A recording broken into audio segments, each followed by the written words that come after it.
Olá, eu sou a doutora Sônia Dói, presidente da Associação Médico Espírita Internacional, e saúdo a todos vocês que estão conosco neste primeiro congresso virtual da AME Internacional.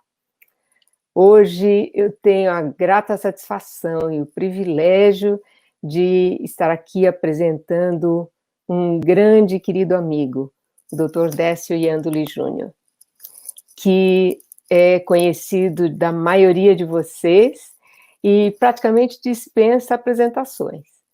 Mas nós temos aqui um currículo bastante resumido e que eu vou apresentar a vocês. O Dr. Iandoli é médico cirurgião e endoscopista do aparelho digestivo, com doutorado em medicina pela Universidade Federal do Estado de São Paulo, Unifesp, é professor da Faculdade de Medicina da Uniderp, em Mato Grosso do Sul, é presidente da Associação Médico Espírita de Mato Grosso do Sul, é coordenador médico do Departamento Acadêmico da Associação Médico Espírita do Brasil e é vice-presidente da nossa Associação Médico Espírita Internacional. O nosso querido companheiro é conhecido internacionalmente pelo seu incansável trabalho de divulgação do ideal médico espírita, que foi traçado pela nossa querida e inesquecível doutora Marlene Nobre. Ele, por sinal, acaba de publicar um livro intitulado Marlene Nobre e o Ideal Médico Espírita, por enquanto só em português, né, Décio? Esperamos que logo ele possa ser traduzido também para que todos nos outros países possam obter essa obra. Então, sem mais delongas, o Dr. Décio vai nos falar hoje sobre a ação dos pensamentos na resposta imunitária. Com vocês, nosso querido Dr. Décio Iandoli. Obrigado, doutora Sônia, obrigado pelas palavras gentis aí e da oportunidade de estar trabalhando junto com a doutora Sônia na Associação Médico Espírita Internacional, a gente tentando levar essas ideias, que são ideias que têm uma base filosófica dentro da doutrina espírita, mas que são levadas através do pensamento científico, né, que é o nosso grande objetivo, refazer a união entre a ciência e a espiritualidade. E coube a mim esse tema, né, extremamente importante e bastante bem pesquisado, né. Eu preciso agradecer aqui o Dr. Vicente Pessoa, que ele é infectologista, me ajudou bastante no levantamento dos artigos, e no Dr. Marco Aurélio Vinhosa Bastos Júnior, que também vai fazer palestra aqui com a gente nesse congresso, que fez o mestrado e o doutorado dele em Fisiologia da Mediunidade, e que também me ajudou bastante para fazer o levantamento, para a gente trazer algumas coisas mais sólidas sobre essa questão. O tema fala da ação dos pensamentos na resposta imunitária, da revelação espírita ao conhecimento científico. Eu vou me permitir fazer uma inversão. Em vez de começar com a revelação espírita, eu vou começar com o conhecimento científico. Até para a gente perceber, depois, quando eu começar a falar da parte da revelação espírita, como existe uma conexão muito importante e ideias e pensamentos muito claros colocados na obra, principalmente na revelação espírita, no que tange ao trabalho do Francisco Cândido Xavier e André Luiz, que é a nossa referência básica. Eu tive a oportunidade já de, junto com o Dr. Jorge Daher, o Dr. Giancarlo Lucchetti, publicar um artigo falando sobre a questão da antecipação das informações que o André Luiz trouxe a respeito da glândula pineal. A gente publicou isso numa revista na Neuroendocrinology. E esse já era um passo nesse trabalho de mostrar à ciência como a revelação espírita trazida pelo médium Chico Xavier, ela tem informações extremamente úteis e meio profética mesmo, com relação a uma série de dados concernentes à mediunidade, neuroendocrinologia, questão da espiritualidade e assim por diante, tá? Então, vamos abordar as questões relacionadas ao conhecimento científico. Nós estamos vivendo um momento bastante interessante dentro da ciência. Estão se abrindo novos horizontes, principalmente para essa questão da espiritualidade.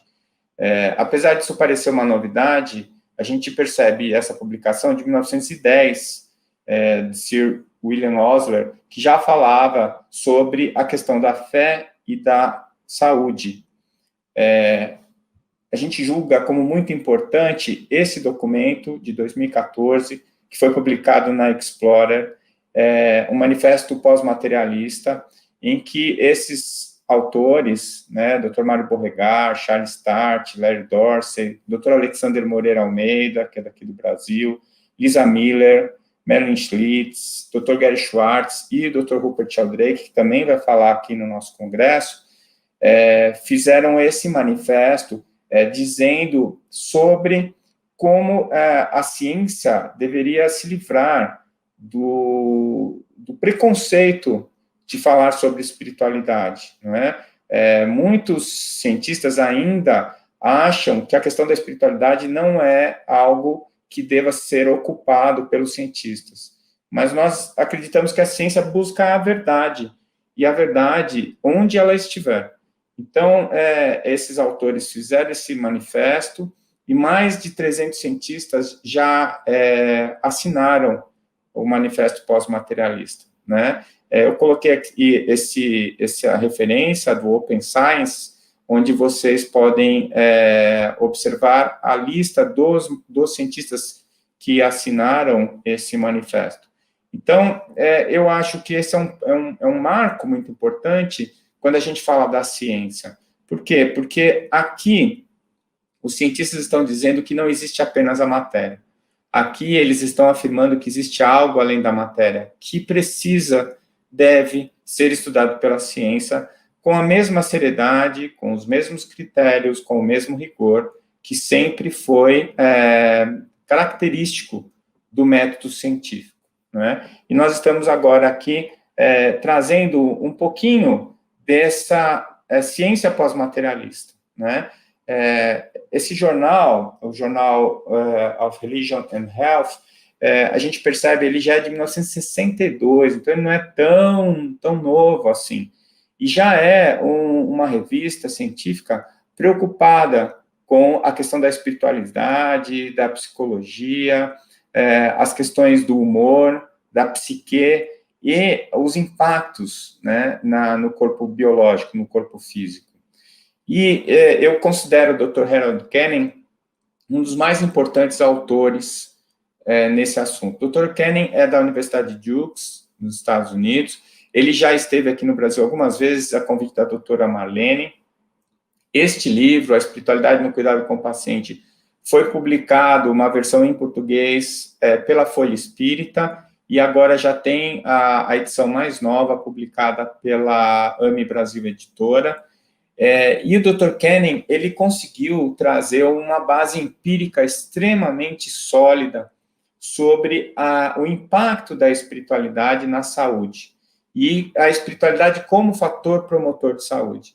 E ele fez com que boa parte dos médicos e uma boa parte dos cientistas começassem a olhar para esse assunto de uma maneira diferente, não é? Não é mais aquele aspecto de a religião cuida da espiritualidade e a ciência cuida da matéria.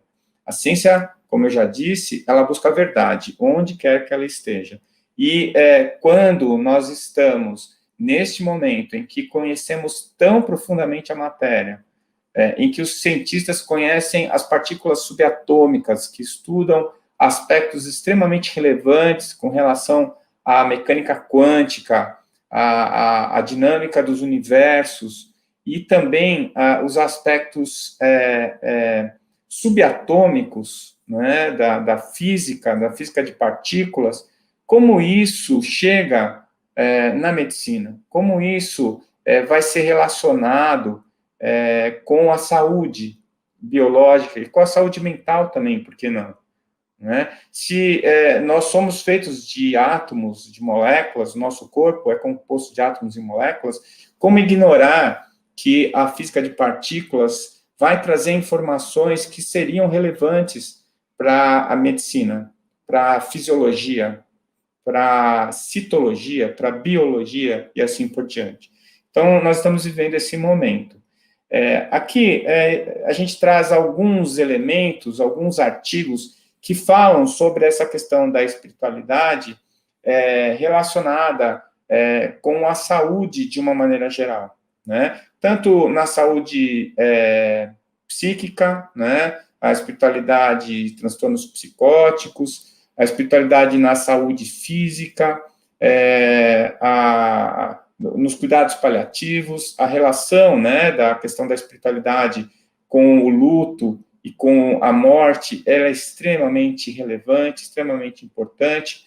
Hoje que a gente está vendo nascer os cuidados paliativos como especialidade médica, a gente percebe como é importante a gente considerar essa questão, e os médicos que cuidam da medicina paliativa já sabem disso, a espiritualidade já é parte integrante dessa especialidade.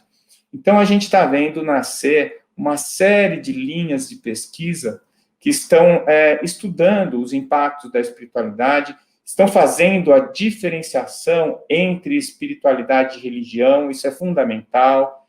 Eu tenho a oportunidade, aqui na universidade onde eu leciono, de dar uma introdução sobre saúde e espiritualidade para os alunos, e a primeira coisa que a gente faz é separar o que é religião, do que é religiosidade, do que é espiritualidade, porque isso é muito importante. É claro que a religião faz parte também do contexto social, do contexto psíquico, do contexto espiritual do paciente, mas ela não é a espiritualidade em si. A gente tem defendido a posição de que mesmo os pacientes que não têm religião têm espiritualidade. E essa espiritualidade pode estar bem desenvolvida, pode estar em equilíbrio ou não. E isso tem impacto sobre a saúde biológica e a saúde psíquica dos pacientes. O nosso tema hoje é sobre a questão da imunidade. Então, a gente traz alguns aspectos relacionados a isso. Esse artigo é extremamente importante, que estudou cônjuges, né, ou pais em luto, versus pessoas que não estavam em luto, e eles estudaram essas pessoas 2 semanas após o evento, né, da morte do filho ou dos filhos, e 6 meses após, né, então da forma aguda e a forma crônica, e eles estudaram os aspectos imunológicos, o estado pró-inflamatório e trombótico, né, desses pacientes, que aumentou em até 6 meses após o evento. Então, quanto mais próximo do evento da morte, maior o estado pró-inflamatório e trombótico desses pacientes, né? Isso mostra como o estado emocional e, obviamente, os pensamentos que estão sendo emitidos a partir desse estado emocional têm impacto sobre o sistema imunológico. Esse outro trabalho, que foi publicado na Behavioral Medicine, ele estudou 260 pacientes que perderam parentes próximos e compararam com 269 que não tinham perdas de luto entre 5 a 63 meses antes, né? Eles tiveram no seu N pacientes que variaram de 34 a 84 anos, e eles perceberam que a interleucina 6, que é um fator eminentemente pró-inflamatório, né, ele é um gerador de inflamação, e a S-selectina, que também é um fator pró-inflamatório, aumentavam mais quanto mais próximo da perda e quanto mais próximos os parentes que morreram, né? Então, o impacto emocional, quanto maior o impacto emocional, e aqui no caso a gente está falando de emoções que a gente vai chamar de negativas, né, de emoções desfavoráveis, aumentou significativamente a interleucina 6 e a S-selectina, mostrando como há uma influência sobre o sistema imunológico. Esse outro trabalho também muito importante estudou crianças, né, que foram maltratadas, né, crianças que sofreram abuso físico ou psíquico, né, ou psicológico. E eles estudaram 29 crianças com um controle de 17 crianças, e mostraram que há um aumento absoluto no percentual de linfócitos CD4 helper e CD8 citotóxicos. O que isso significa? Significa que as crianças que sofreram abuso, que foram agredidas, que passaram por processos de emoções negativas, né, de estresse, elas são hiperreativas, e elas aumentam a chance de desenvolver doenças imunológicas, né, principalmente as doenças de atividade reumática, né, porque eles ficam com a imunidade celular superativada.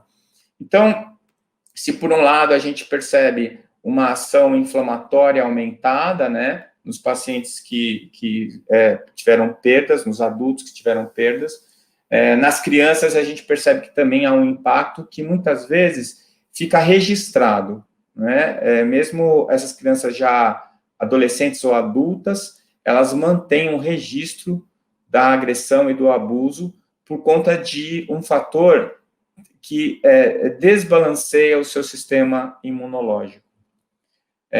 Esse outro trabalho, ele também mostra como a religiosidade ou praticar serviços religiosos, porque a ida ao serviço religioso é apenas uma forma superficial de avaliar a questão da espiritualidade.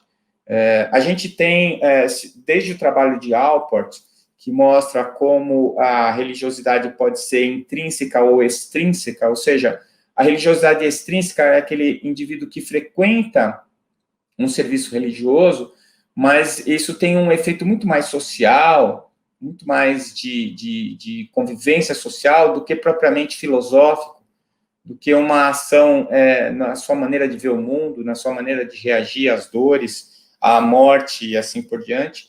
Então, ele chamou de religiosidade extrínseca aquelas pessoas que frequentam os serviços religiosos, mas não têm um impacto da filosofia religiosa sobre a sua vida. E a religiosidade intrínseca, aqueles indivíduos que têm, sim, esse impacto, que frequentam os serviços religiosos, mas também têm um impacto filosófico, um impacto nas suas vidas.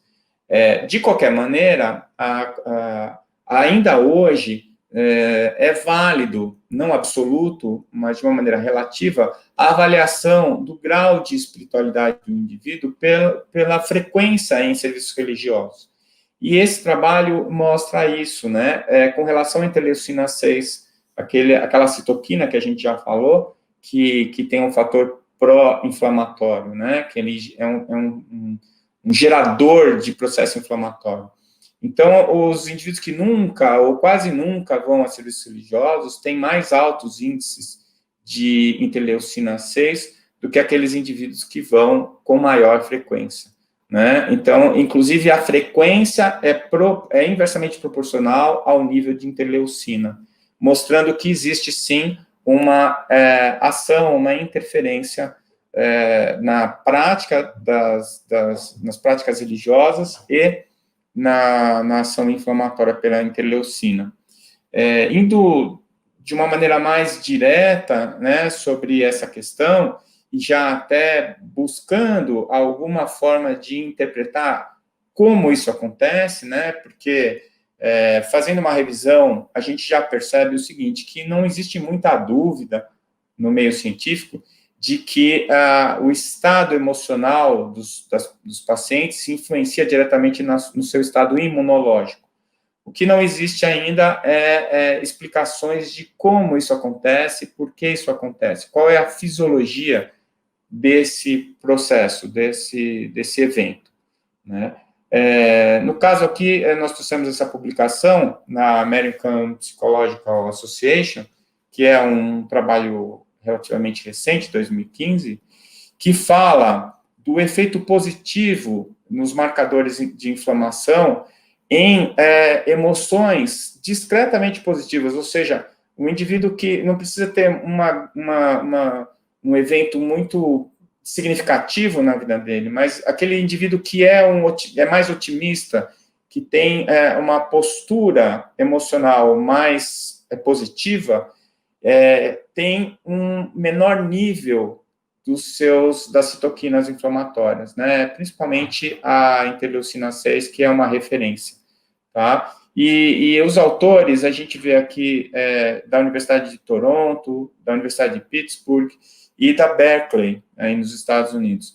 Então, a gente vê que são universidades importantes, pesquisadores sérios, já mergulhados dentro dessa medicina pós-materialista e buscando a correlação entre os estados emocionais e os estados imunológicos.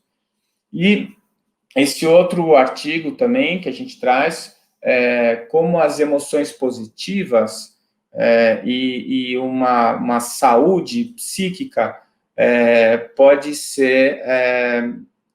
trazer um efeito positivo, né, na imunologia. E eles levantam aqui a hipótese de ser uma diminuição do tônus vagal, ou seja, uma redução dos estados de estresse, né, que podem gerar um efeito positivo a médio e a longo prazo no sistema imunológico.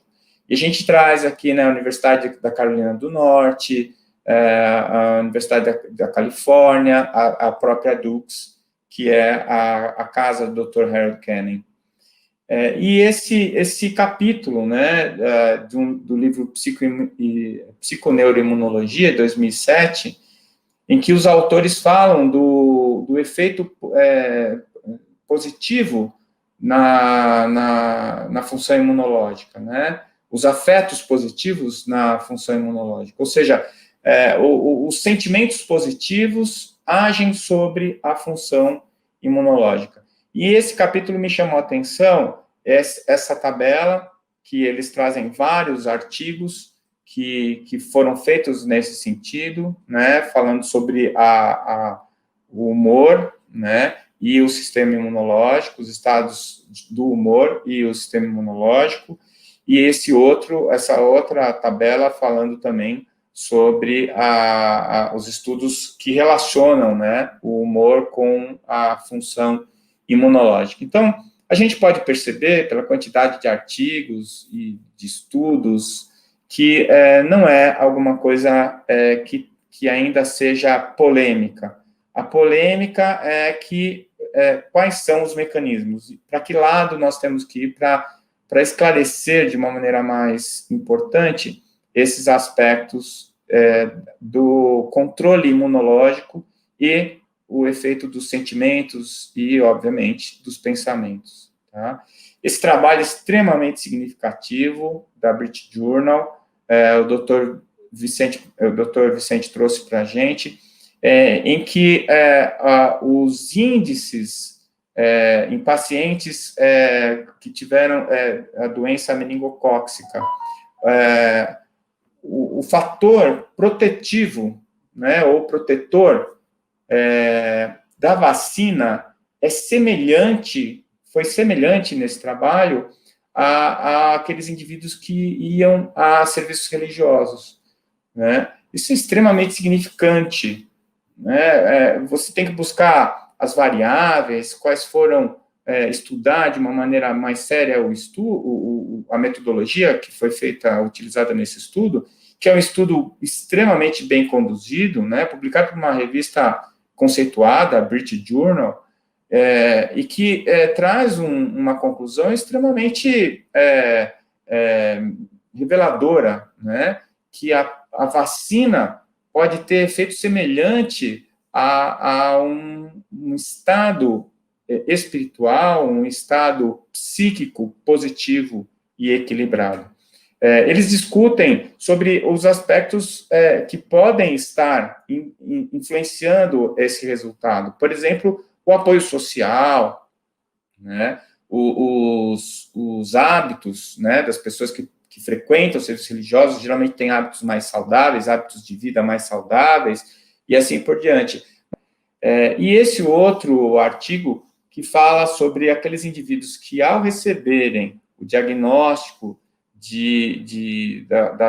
do HIV, começaram a frequentar serviços religiosos, que esses indivíduos tiveram melhor resposta no tratamento, né? O uso do coquetel, eles tiveram uma resposta com diminuição da carga viral e aumento do CD4, significativamente maior do que aqueles indivíduos que não frequentavam os serviços religiosos, né? Então, a gente já percebe, a partir daí, que existe já essa identificação dessa relação entre os estados emocionais e a imunidade, que isso pode trazer tanto uma melhora da imunidade, como uma exacerbação da imunidade, levando a doenças imunológicas, as doenças reumáticas, como uma depressão da imunidade, trazendo maior chance de doenças neoplásicas e infecciosas, né? Mas a ciência ainda está começando a estudar os mecanismos pelos quais esse efeito é gerado. E nós vamos agora trazer algumas das informações da revelação espírita, né? Como eu já disse, baseados na obra Chico Xavier, André Luiz. Então, a gente começa falando sobre a questão do pensamento. Então, na parte científica, a gente nem abordou esse aspecto, porque o próprio conceito de mente e consciência não tem consenso dentro da ciência, né? A gente ainda tem uma série de discussões a respeito desse assunto. As palavras são utilizadas, a palavra mente, a palavra consciência, a palavra pensamento, elas são utilizadas muitas vezes de maneira diferente, pelas escolas ou pelas áreas da ciência que as estudam. Então, eu optei por trazer essa questão do pensamento colocado pela revelação espírita, né? E a gente tem aqui essas duas afirmações que foram trazidas no livro Nosso Lar, que é o primeiro livro da série Chico Xavier e André Luiz, em que um espírito mais elevado, a veneranda, ela faz uma pequena preleção sobre o pensamento. E ela traz informações que são muito interessantes para a gente. A primeira afirmativa dela é que o pensamento é a base das relações espirituais dos seres entre si. Ou seja, não é só a palavra, não é só a presença, não é só a ação mecânica de um sobre o outro, mas o pensamento que nos conecta, né? Isso também é algo que já vem sendo estudado há bastante tempo, a parapsicologia já estudou isso, e nós estamos bem próximos de começar a estudar esse aspecto também no impacto da saúde nos seres humanos, né, e mesmo na saúde dos animais. Então, ela afirma aqui que o pensamento é a base das relações espirituais dos seres entre si, mas que nós não olvidemos que somos milhões de almas dentro do universo.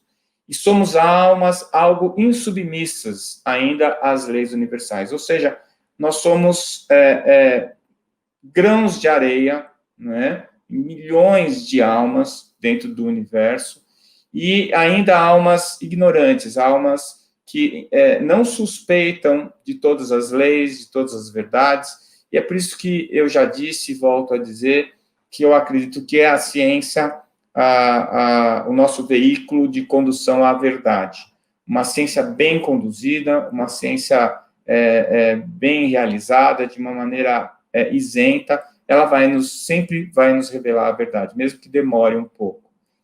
E depois ela afirma que o pensamento em si é a base de todas as mensagens silenciosas da ideia. Então, aquilo que eu falei anteriormente, né, na questão da ciência, o que se mede é o humor, né? As pessoas que estão tristes, as pessoas enlutadas, as pessoas deprimidas.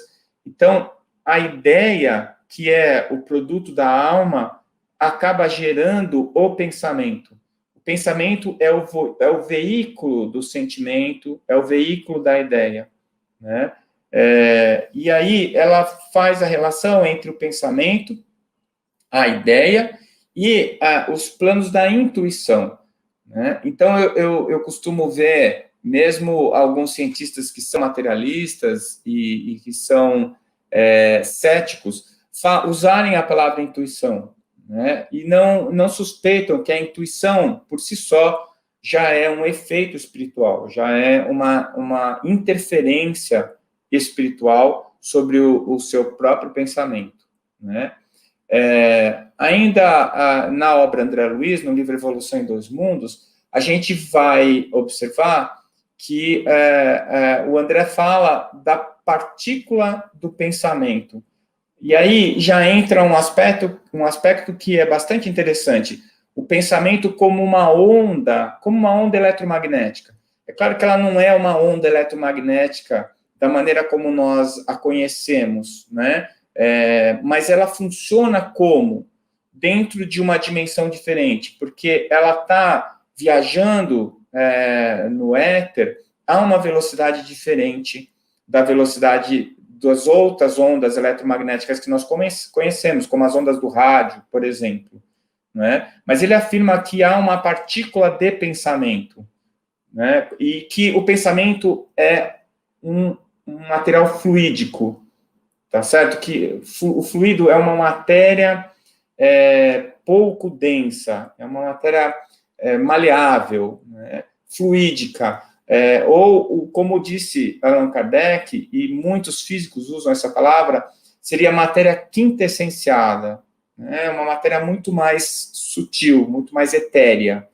E ele fala que a partícula do pensamento, tanto quanto o átomo, é uma unidade, na essência, a subdividir-se, porém, em diversos tipos, conforme a quantidade, a qualidade, comportamento e a trajetória dos componentes que a integram.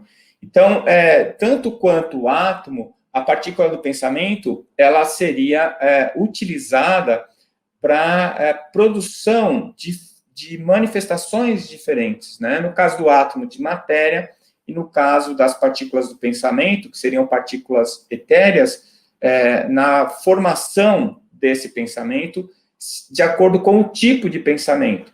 E o tipo de pensamento vai variar de acordo com o tipo de ideia ou de sentimento que o gerou.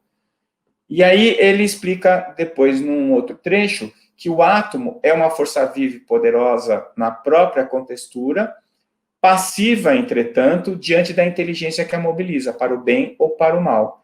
E que a partícula do pensamento é, da mesma forma, viva e poderosa na composição em que se derrama do espírito que a produz, mas também igualmente passiva perante o sentimento que lhe dá forma e natureza para o bem e para o mal. Ou seja, tanto o átomo como partícula de pensamento são ferramentas, são instrumentos que vão ser utilizados para manifestarem, no caso do átomo, a forma, e no caso da partícula, a ideia, da partícula do pensamento, a ideia, né? Como é que, então, esse pensamento interage com o corpo físico? Bom, a primeira coisa que a gente precisa chamar atenção é que o André Luiz, ele nos informa que as células, elas são animáculos infinitesimais que se revelam domesticados e ordeiros na colmeia orgânica. Ou seja, as células que formam o nosso corpo são formas bastante rudimentares de vida e que estão a serviço de uma forma mais avançada de vida, que é a nossa alma, a nossa individualidade, ou o nosso princípio inteligente individualizado. Depende de como a gente quiser chamar, né? A gente pode chamar de alma, a gente pode chamar de espírito, tanto faz. Mas, de qualquer maneira, quando nós encarnamos, nós criamos um campo informacional onde esses animáculos infinitesimais se ajeitam, se organizam, segundo a informação, segundo a natureza deste indivíduo mais complexo que o está subjugando. Então, são domesticados, né? São indivíduos rudimentares, formas de vida rudimentar, domesticados, e que obedecem ao pensamento, seja um pensamento simples ou um pensamento complexo, que lhes comanda a existência. Então, isso vale para nós, seres humanos, mas também vale para os animais que estão abaixo de nós, na escala evolutiva, na escala filogenética do planeta. todos os animais que são que tem diversidade ou diferenciação celular, né, multicelulares, esses animais, eles são já uma forma de inteligência mais complexa e que vão subjugar essas formas mais primitivas que são as células. Então, ele nos informa que múltiplas formas que vão se adaptar às funções que lhes competem. E isso daqui também é uma coisa que é bastante importante quando a gente pensa na questão da embriologia, porque existe aqui uma explicação bastante plausível para como que as células vão se diferenciar e como elas vão buscar a posição adequada, né, dentro das 3 dimensões, para se transformarem em célula nervosa, em célula muscular, em célula gordurosa, mesmo todas elas tendo no seu núcleo as mesmas informações genéticas. Então, o que faria uma célula subir, né, ir para a porção mais cranial do animal e se transformar em uma célula nervosa, e o que faz a outra célula descer e ir para um membro para se transformar em uma célula muscular? Quer dizer, essa diferenciação celular, por que ela ocorre? Onde está o comando que vai fazer com que essa célula adquira essa diferenciação e esse posicionamento, né? Então, ele fala aqui que são múltiplas formas adaptando-se à função que lhe compete no veículo de manifestação da criatura, que temporariamente a segrega. E aqui está falando da questão da questão dos ciclos, né? Encarnado e desencarnado, encarnado e desencarnado. A maneira de peças eletromagnéticas inteligentes, que seriam as células, em uma máquina eletromagnética superinteligente. Então, essas formas rudimentares de vida, que são as células, servindo a formas mais inteligentes de vida, que seria o animal pluricelular, o animal mais complexo, como um mamífero, ou como nós mesmos, os seres humanos, tá? E atendendo com precisão matemática aos apelos da mente, ou seja, por serem rudimentares, elas não têm vontade própria, elas têm um automatismo celular, que a gente conhece muito bem pela citologia e pela biologia, e nós temos como influenciar a função dessa célula, agindo sobre o seu núcleo e determinando as proteínas que seriam ligadas, que seriam sintetizadas ou não, os genes que seriam manifestos ou não. Então, ele ainda continua explicando que verte o pensamento ou o fluido mental. Então, aqui ele compara o pensamento com o fluido, mais uma vez, trazendo a informação de que o pensamento é uma forma material, ou seja, seria uma onda eletromagnética supraluminal que traz em si, né, programando dentro do seu conteúdo a informação da ideia ou do sentimento. E que isso seria uma secreção sutil, não do cérebro, mas da mente. Então, a mente produz o pensamento através das suas ideias e sentimentos. Esse pensamento influencia primeiro a região cortical, o cérebro, e depois, né, vai impactar sobre as células. Então, aqui nós já voltamos para a questão da imunologia. Então, o pensamento flui da mente, né? A mente impacta o cérebro, e o cérebro vai impactar as demais células, aí produzindo saúde ou doença. Isso faz a gente pensar, inclusive, na questão do fenômeno do efeito placebo e o efeito nocebo, né? E ele ainda dá um passo além e fala da organização da psicosfera ou halo psíquico, que seria uma espécie de uma atmosfera psíquica que nós geramos com o nosso próprio pensamento. Como esse pensamento é uma onda eletromagnética, ele é material, mesmo que sendo uma matéria quintessenciada ou etérica, ele ficaria impregnado no nosso cérebro, induzindo o nosso cérebro a um pensamento repetitivo, né, como se fosse um looping. Então, quando nós geramos um pensamento deletério e nós usamos esse pensamento deletério com alguma frequência, nós acabamos gerando essa forma de pensamento que fica presa na nossa psicosfera, O André Luiz chamou isso até de vermes mentais, né, ou larvas mentais, que seriam formas geradas pelo nosso próprio pensamento desarmonizado e que acaba funcionando como uma forma de looping, né, repetindo ou produzindo uma reentrada desses pensamentos na nossa consciência. Isso seria alguma coisa também extremamente deletéria para a nossa saúde.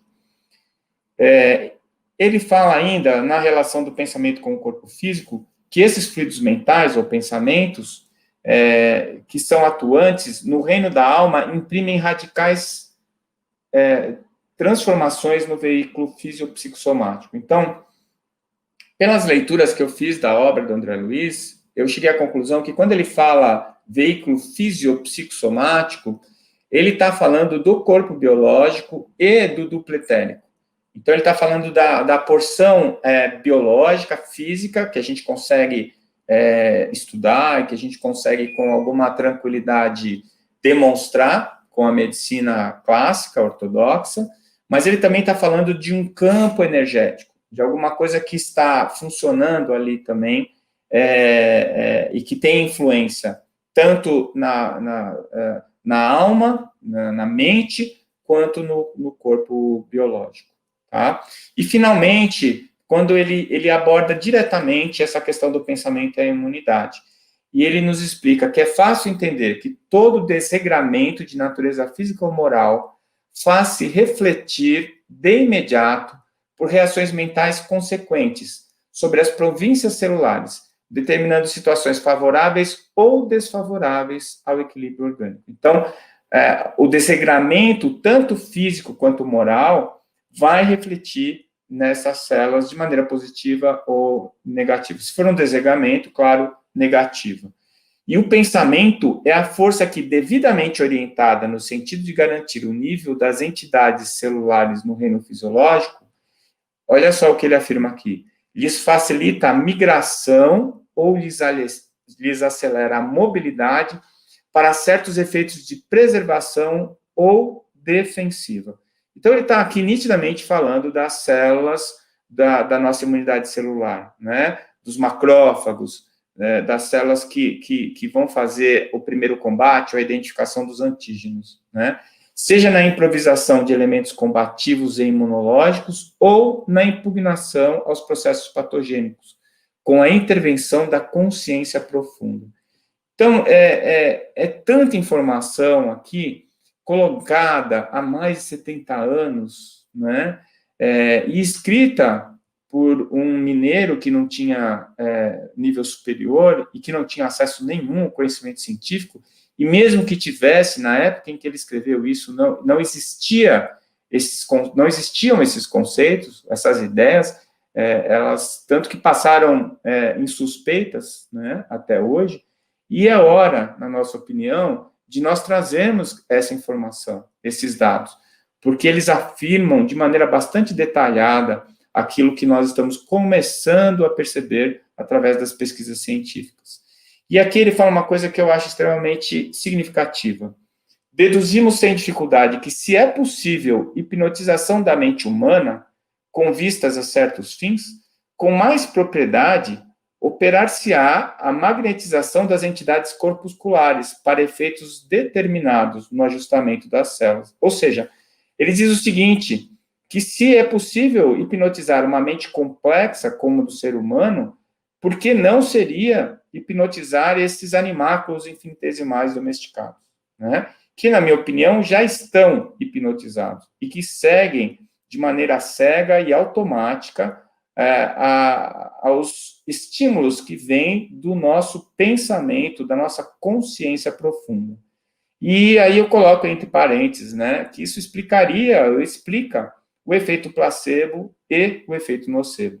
A gente tem alguns artigos científicos de efeito placebo em que o indivíduo passa a produzir substâncias que ele não produzia antes, passa a produzir neurotransmissores que ele não produzia antes, simplesmente porque ele acredita que ele recebeu uma medicação que faz com que ele produza essa substância.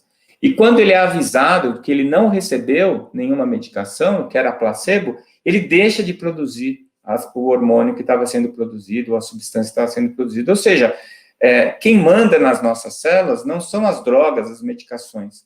Essas drogas e medicações, elas são indutores. Quem manda nas células e quem determina como essas células vão funcionar é a nossa consciência profunda. Né? Por que eu digo consciência profunda? Porque vai muito além do nosso consciente, óbvio. Né? Nós temos um efeito sobre as células que está muito mais ligado àquilo que passa dentro de nós do que aquilo que é manifesto por nós. Então, mesmo que nós estejamos dissimulando até para nós mesmos os nossos estados emocionais, nós não conseguimos fazer isso com as células que estão ligadas à nossa alma. Né? Isso está no livro Mecanismo da Mediunidade, e é bastante interessante. Ele ainda coloca nesse livro, lá na página 155, que daí resulta o impositivo da vigilância sobre a nossa própria orientação, de vez que somente a conduta reta sustenta o reto pensamento. E de posse do reto pensamento, a oração, qualquer que seja o nosso grau de cultura intelectual, é o mais elevado toque de indução para que nos coloquemos, para logo, em regime de comunhão com as esferas superiores. Ou seja, aqui ele deixa bem claro que mesmo que você, independente de qual seja a religião, se houver essa religiosidade intrínseca que a gente falou anteriormente, pelo conceito de Alport, se houver uma oração, a oração não a oração mecânica, declamando palavras, né, ou falando em voz alta para tentar impressionar as pessoas que estão ao redor, mas a gente está falando da oração que vem da alma, do nosso pensamento, dos nossos sentimentos mais profundos, mais sinceros, em que nós buscamos a conexão com o alto, a conexão com a espiritualidade superior, com o bem e com o bom. Quando nós pensamos na caridade, quando nós agimos na caridade, então isso sim traz o pensamento reto, que gera, né, a nossa conexão com as esferas superiores e vai induzir a nossa imunidade à saúde. Né? Se ela está aumentada, se ela está exacerbada, a modulação. Se ela está deprimida, o suporte ou o aporte para que essa imunidade volte ao seu estado, ao seu tônus ideal, né? Ao seu estado de equilíbrio. Então, a imunidade, ela tem que estar sempre equilibrada, né? Ela aumentada ou diminuída vai trazer agravos à saúde humana. Né? E aí, no livro Evolução em Dois Mundos, ele nos afirma que o amparo aos outros cria amparo a nós próprios. Então, isso é uma referência àquilo que eu falei anteriormente sobre a caridade. Motivo porque os princípios de Jesus, desterrando de nós a animalidade, o orgulho, a vaidade, a cobiça, a crueldade, a avareza, e exortando-nos à simplicidade, à humildade, à fraternidade sem limites e ao perdão incondicional, estabelece, quando observados, a imunologia perfeita em nossa vida. Ou seja, se nós deixarmos de lado os nossos desvios do bem e do bom, né, do orgulho, da animalidade, da vaidade, da cobiça, se nós estimularmos em nossas vidas a simplicidade, a humildade, a fraternidade, nós vamos encontrar a imunologia perfeita, né? Fortalecendo o poder da mente na autodefensiva contra todos os elementos destruidores e degradantes que nos cercam, sejam os patógenos, sejam micro-organismos, sejam efeitos físicos da natureza, né, agravos do ambiente, todos esses agravos, todas essas agressões, elas serão menos nocivas, né, menos virulentas, na medida em que nós desenvolvamos em nós esses aspectos que nos conectam ao alto, né, a Deus. E isso é uma lei natural. E é por conta dessa lei natural que nós vamos sendo conduzidos, de uma forma ou de outra, à evolução. A evolução não só biológica, do corpo físico, mas principalmente a evolução das nossas mentes, das nossas almas, dos nossos espíritos. Nós temos na Associação Médico Espírita do Brasil, na Associação Médico Espírita Internacional, nós temos tentado produzir textos, né, fazendo essa conexão entre a ciência e a espiritualidade. Nós temos publicado alguns livros, né, alguns deles já sendo traduzidos para o inglês, na tentativa de expandir essas ideias, né, para poderem ser avaliadas pelos nossos colegas dos Estados Unidos, da Inglaterra, ou do mundo inteiro, né, por causa que o inglês é uma das línguas mais conhecidas. Então, a nossa ideia é trazer essas ideias para serem avaliadas. Então, estamos tentando, fazendo o nosso esforço para que isso ocorra.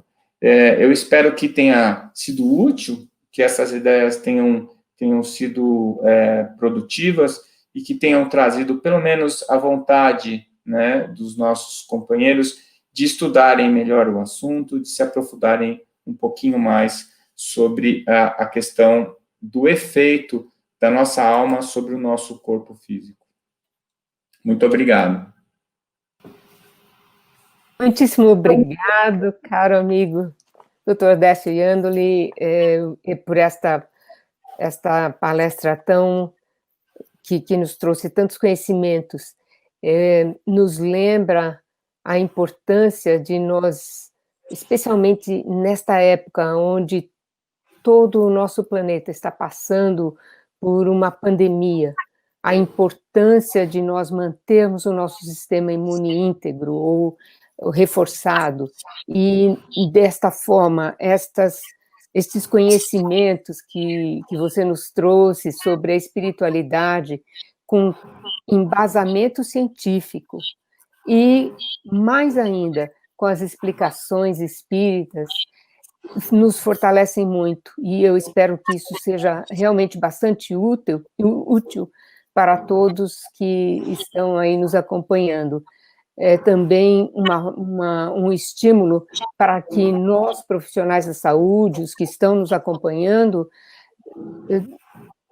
nos ajudem a não só divulgar mais esses conhecimentos que nos trazem os espíritos, mas também que possamos nos unir e trabalhar em pesquisas para reforçar esses conhecimentos. Lembrando que Kardec nos diz no livro A Gênese que o espiritismo e a ciência andam juntos. E quando a ciência para por não ter explicações para os fenômenos, o espiritismo vai à frente. Então, nós vimos aí as explicações que André Luiz nos traz sobre a interação do pensamento na mente e como todo esse processo acontece, e que ainda não temos muitos conhecimentos, muito embasamento científico nessa área. Mas, como também já foi mostrado em artigos que foram publicados por você, por nossos colegas, a antecipação do espiritismo nesses conhecimentos científicos. Então, agradecemos muito, em nome da Associação Médico Espírita, e a todos que estão nos acompanhando, continuem, porque nós temos mais conhecimentos vindo em outras palestras. Muito obrigada.